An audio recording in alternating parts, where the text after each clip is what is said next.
ನಾಗಚಂದ್ರನ ಕದಡಿದ ಸಲಿಲಂ ತಿಳಿವಂದದೆ. ಕವಿ ಕಾವ್ಯ ಪರಿಚಯವನ್ನ ನೋಡೋಣ.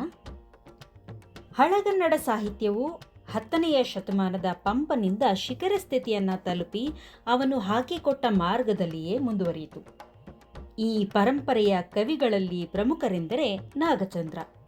ಅಭಿನವ ಪಂಪನೆಂದೇ ತನ್ನನ್ನು ತಾನು ಕರೆದುಕೊಂಡ ಈತ 11ನೆಯ ಶತಮಾನದ ಉತ್ತರಾರ್ಧ ಹಾಗೂ 12ನೆಯ ಶತಮಾನದ ಪೂರ್ವಾರ್ಧಗಳಲ್ಲಿ ಜೀವಿಸಿದ್ದನು. ವಿಜಯಪುರ ಅಂದರೆ ಇಂದಿನ ಬಿಜಾಪುರ ಈತನ ಸ್ಥಳ. ಅಲ್ಲಿನ ಮಲ್ಲಿಜಿನೇಂದ್ರ ಬಸದಿಯನ್ನು ತಾನು ಕಟ್ಟಿಸಿದ್ದಾಗಿ ಕವಿಯೇ ಹೇಳಿಕೊಂಡಿದ್ದಾನೆ.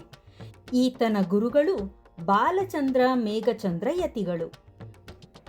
ಕ್ರಿಸ್ತಶಕ 1100ರಿಂದ 1126ರವರೆಗೆ ಜೀವಿಸಿದ್ದ ಚಾಲುಕ್ಯ ಚಕ್ರವರ್ತಿಯಾದ ನಾಲ್ವಡಿ ಸೋಮೇಶ್ವರನ ಆಶ್ರಯದಲ್ಲಿ ನಾಗಚಂದ್ರ ಇದ್ದನೆಂದು ಕೆಲವು ವಿದ್ವಾಂಸರು ಹೇಳಿರುವರಾದರೂ ಅದಕ್ಕೆ ಆಧಾರಗಳಿಲ್ಲ. ಮಲ್ಲಿನಾಥ ಪುರಾಣ, ರಾಮಚಂದ್ರ ಚರಿತ ಪುರಾಣ ಎಂಬೆರಡು ಚಂಪೂ ಕಾವ್ಯಗಳನ್ನು ಈತ ರಚಿಸಿದ್ದಾನೆ. ಮಲ್ಲಿನಾಥ ಪುರಾಣವು 19ನೆಯ ತೀರ್ಥಂಕರನಾದ ಮಲ್ಲಿನಾಥನ ಕಥೆಯನ್ನು ಒಳಗೊಂಡಿದೆ. ರಾಮಚಂದ್ರ ಚರಿತ ಪುರಾಣವು ಪಂಪರಾಮಾಯಣವೆಂಬ ಹೆಸರಿನಿಂದಲೇ ಪ್ರಸಿದ್ಧಿ ಪಡೆದಿದೆ. ಇದು ನಾಗಚಂದ್ರನಿಗೆ ಕೀರ್ತಿ ತಂದಿದ್ದ ಕಾವ್ಯ. ಭಾರತೀ ಕರ್ಣಪೂರ, ಕವಿತಾ ಮನೋಹರ, ಸಾಹಿತ್ಯ ವಿದ್ಯಾಧರ, ಚತುರ ಕವಿ, ದಾಸ್ತಾನ ರತ್ನ ಪ್ರದೀಪ, ಸೂಕ್ತಿ ಮುಕ್ತಾವತಂಸ ಮುಂತಾದ ಬಿರುದುಗಳು ಈತನಿಗಿದ್ದವು. ಕದಡಿದ ಸಲಿಲಂ ತಿಳಿವಂದದೆ ಎಂಬ ಪ್ರಸ್ತುತ ಕಾವ್ಯಭಾಗವು ರಾವಣನ ಮನಪರಿವರ್ತನೆಯ ಕುರಿತ ಸಂದರ್ಭವನ್ನು ವರ್ಣಿಸುತ್ತೆ. ಇದನ್ನ ರಾಮಚಂದ್ರ ಚರಿತ ಪುರಾಣದ 14ನೇ ಆಶ್ವಾಸದಿಂದ ಆಯ್ದುಕೊಳ್ಳಲಾಗಿದೆ. ಇದು ಲೌಕಿಕ ಕಾವ್ಯದಂತೆ ಭಾಸ ಆದರೂ ಕೂಡ ವಾಸ್ತವದಲ್ಲಿ ಇದು ಕೂಡ ಒಂದು ಧಾರ್ಮಿಕವಾದ ಪುರಾಣ. ಇದು ವಾಲ್ಮೀಕಿ ರಾಮಾಯಣದ ಸಂಪ್ರದಾಯದ್ದಾಗಿರದೆ ಜೈನ ಧರ್ಮದ ರಾಮಾಯಣ ಸಂಪ್ರದಾಯದ್ದಾಗಿದೆ. ಇಲ್ಲಿನ ರಾಮ, ಲಕ್ಷ್ಮಣ, ರಾವಣರು ಜೈನ ತ್ರಿಷಷ್ಟಿ ಶಲಾಕಾ ಪುರುಷರು.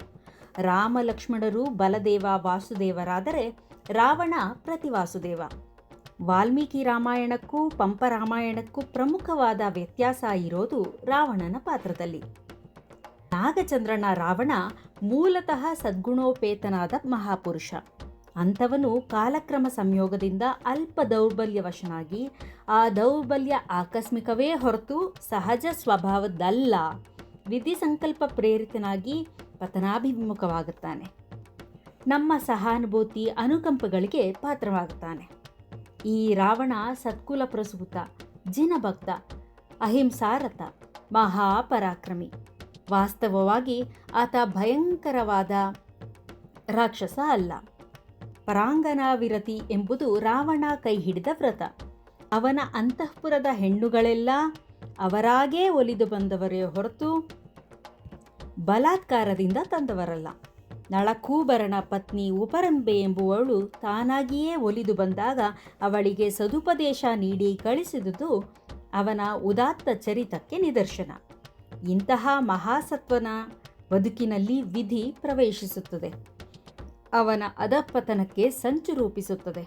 ಹಿಂದೆಂದೂ ಪರಸತಿಗೆ ಮನಸೋಲದವನು ಸೀತೆಗೆ ಮರುಳಾಗುತ್ತಾನೆ. ಅವಳನ್ನು ಅಪಹರಿಸುತ್ತಾನೆ, ಪ್ರಮದವನದಲ್ಲಿ ಸೆರೆ ಇಡುತ್ತಾನೆ. ಅವಳನ್ನು ಒಲಿಸಿಕೊಳ್ಳಲು ಮಾಡಿದ ಎಲ್ಲ ಪ್ರಯತ್ನಗಳು ವಿಫಲವಾಗುತ್ತದೆ. ಮುಂದೆ ರಾಮಸೈನ್ಯ ಲಂಕೆಯನ್ನು ಮುತ್ತುತ್ತದೆ. ವಿಜಯಕ್ಕಾಗಿ ರಾವಣ ಬಹುರೂಪಿಣಿ ವಿದ್ಯೆಯನ್ನು ಸಾಧಿಸಲು ಜಿನಾಲಯದಲ್ಲಿ ಅನನ್ಯ ಭಕ್ತಿಯಿಂದ ಪೂಜಾಮಗ್ನನಾಗುತ್ತಾನೆ. ಈ ವಿದ್ಯೆಯು ಪ್ರತ್ಯಕ್ಷವಾಗಿ ರಾಮ ಲಕ್ಷ್ಮಣರನ್ನು ಮಾತ್ರ ತಾನು ಕೊಲ್ಲಲಾರೆನೆಂದು ಹೇಳುತ್ತದೆ. ಆದರೂ ರಾವಣ ಎದೆಗುಂದದೆ ಯುದ್ಧ ಸನ್ನದ್ಧನಾಗುತ್ತಾನೆ. ಅದಕ್ಕೆ ಮುನ್ನ ಸೀತೆಯನ್ನು ನೋಡಲು ಹೋಗುತ್ತಾನೆ. ತನಗೆ ಬಹುರೂಪಿಣಿ ವಿದ್ಯೆ ಸಿದ್ಧಿಸಿರುವುದಾಗಿಯೂ ಅದರ ಸಹಾಯದಿಂದ ರಾಮ ಲಕ್ಷ್ಮಣರನ್ನು ಕೊಲ್ಲುವುದಾಗಿಯೂ ತನಗವಳು ಒಲಿಯಬೇಕೆಂದು ಹೇಳುತ್ತಾನೆ. ಸೀತೆ ದುಃಖ ಭರದಲ್ಲಿ ಮೂರ್ಛೆ ಹೋಗುತ್ತಾಳೆ. ಸೀತೆಯ ಮನೋದಾರ್ಢ್ಯವನ್ನು, ದೀನಾವಸ್ಥೆಯನ್ನು ನೋಡಿದ ರಾವಣನ ಚಿತ್ತ ಪರಿವರ್ತನೆಗೊಳ್ಳುತ್ತದೆ. ತಾನು ಮಾಡಿದ ಅಕಾರ್ಯಕ್ಕಾಗಿ ತೀವ್ರ ಪಶ್ಚಾತ್ತಾಪದಬ್ಧವಾಗುತ್ತದೆ. ಸೀತೆಯ ಮೇಲಿನ ದುರ್ಮೋಹ ತೊಲಗಿ ವಿವೇಕ ಉದಯವಾಗುತ್ತದೆ. ವಿರಕ್ತಿ ಜನಿಸುತ್ತದೆ. ಅವನು ಆತ್ಮನಿಂದೆ ಮಾಡಿಕೊಂಡು ಪರಿಶುದ್ಧ ಹೃದಯನಾಗುತ್ತಾನೆ.